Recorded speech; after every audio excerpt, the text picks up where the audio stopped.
Nathalie Arthaud, j'avais une question. Quand on entend la fermeté de Christophe Castaner, quand on voit que Bruno Le Maire dit « je ne crois pas aux gestes », est-ce que vous croyez à la pérennité de ce mouvement des Gilets jaunes ?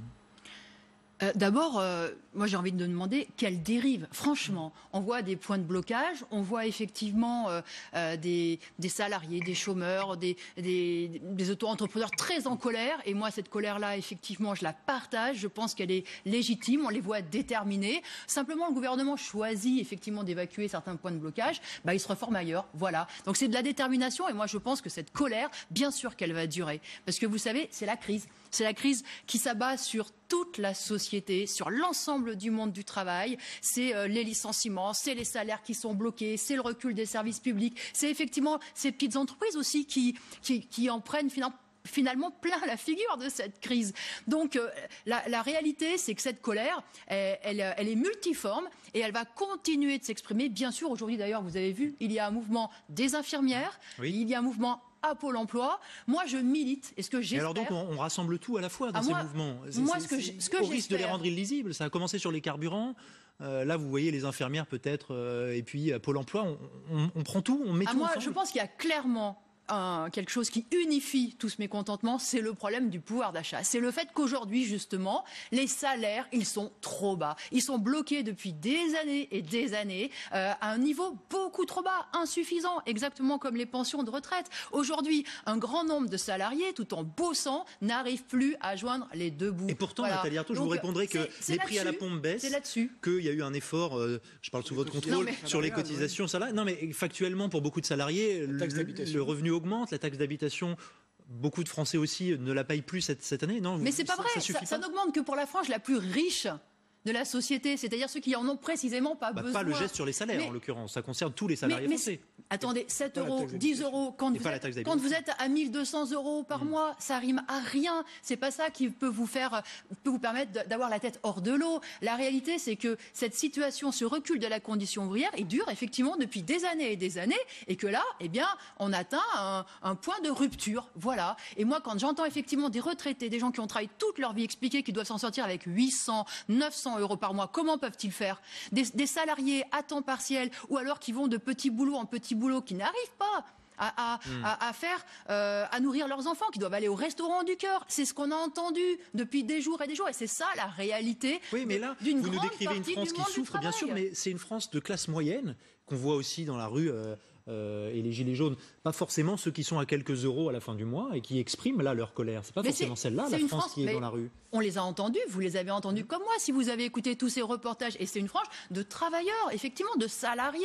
Vous dites classe moyenne, moi je dis les travailleurs, parce que je pense que précisément, là où les travailleurs ont un levier pour faire entendre leurs revendications, c'est justement le fait qu'ils travaillent dans les entreprises et qu'ils peuvent décider de faire grève, d'agir collectivement, et donc de peser, pas seulement contre Macron, contre aussi les capitalistes, contre ce grand patronat, parce que c'est ça la question aussi. C'est que, vous savez, il y a, d'accord, les taxes, oui, mais encore une fois, il y a le fait que les salaires sont bloqués, et ça relève de la responsabilité du grand patronat. Pardon ? Vous redoutez une radicalisation du mouvement, pour reprendre le terme employé par Christophe Castaner ? Mais quelle radicalisation encore, je vous dis. Il y a eu quand même 528 blessés depuis samedi, ce n'est pas rien. C'est qu'il y a de la détermination. Et un mort, malheureusement. Et vous voyez, moi je redoute absolument pas le fait que les gens s'auto-organisent, prennent les choses en main eux-mêmes, par en bas, par la base. Je le redoute absolument pas. Moi, ce que j'espère, c'est que cela va donner...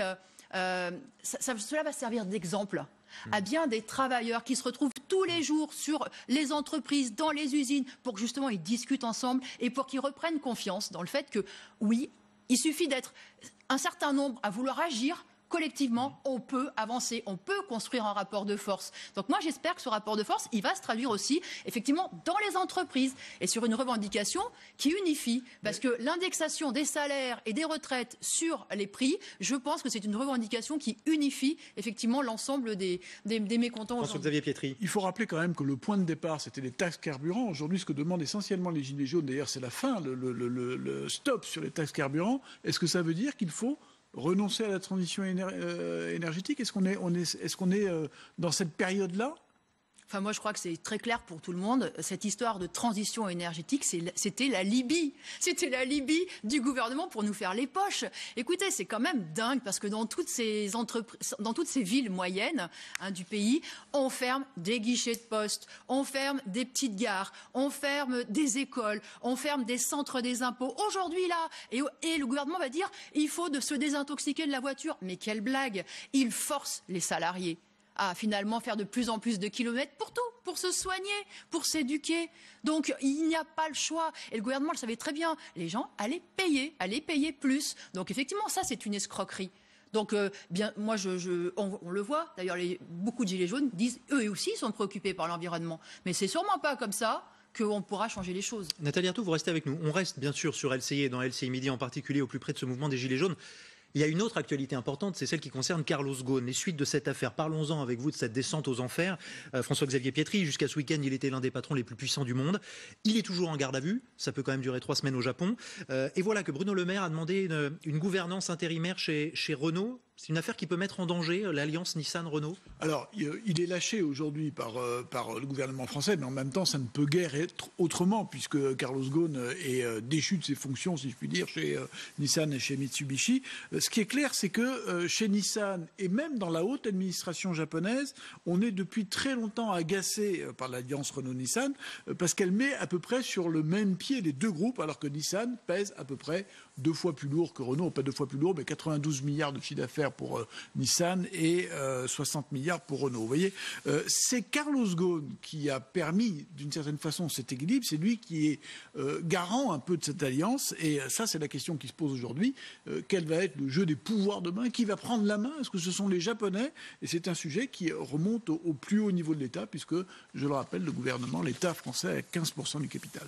En France, le salaire de Carlos Ghosn, plus largement d'ailleurs le salaire des patrons, c'est assez sensible. Alors oui, c'est un sujet très sensible. On va en parler. Oui. Celui de Carlos Ghosn a toujours été très sensible, au point d'ailleurs qu'il y a eu un bras de fer ces dernières années, souvenez-vous, entre le gouvernement et Carlos Régulièrement, Ghosn. Oui. D'ailleurs, c'est Emmanuel Macron, ministre de l'économie, qui est parvenu à faire baisser le salaire de Carlos Ghosn.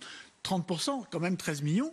Mais ça n'est pas le plus payé. Alors, ce qui est juste à rappeler, c'est qu'en France, le salaire moyen des patrons du CAC 40, il est de plus de 5 millions d'euros en 2017, des salaires qui donnent le vertige. Ils ont grimpé de 14% en un an. C'est à peu près 7 fois plus que les salaires de l'ensemble des entreprises. Et Carlos Ghosn, avec 13 millions, est loin d'être le premier, c'est le 3e. Nathalie Arthaud, est-ce que c'est un cas isolé ou est-ce que ça raconte quelque chose de plus global, l'affaire Carlos Ghosn? Alors, il est lâché par absolument tout le monde aujourd'hui. Très vite. Effectivement, d'accord. Mais il y a 2 ou 3 jours, tout le monde l'encensait. Voilà, il était adulé. Pourquoi? Parce que c'était un capitaine d'industrie, disait-on. Parce que c'était un cost killer, c'est-à-dire un très bon licencieur. Quelqu'un qui avait réussi à supprimer des dizaines de milliers d'emplois dans tout le groupe Renault-Nissan. Et là, tout le monde l'applaudissait. Quand il s'agissait effectivement de comprimer les salaires, d'aller piquer des minutes de pause pour les ouvriers, les ouvriers, quand il s'agissait de transformer Renault en royaume de la précarité, parce que c'est ça Renault aujourd'hui. Renault en France, c'est 9000 intérimaires. 9000 intérimaires. C'est des prestataires qui sont jetés du jour au lendemain. Quand il faisait toute cette politique-là, pro-patronale, voilà, dans la ligne du capitalisme, eh bien, il était applaudi par tout le monde. Eh bien, moi, c'est précisément cela qui me révolte. C'est cela qui me choque. C'est, vous voyez, cette exploitation légalisée où on vole effectivement les travailleurs, où on les presse comme des citrons et on en est... et en même temps, ça préserve de l'emploi. C'est 500 000 emplois. Ça n'est pas au nom de rien. Renault-Nissan est quand même devenu le premier groupe automobile pour rien. Ça a donc quand même... Grâce à qui? Moi, je suis impressionnée depuis effectivement hier.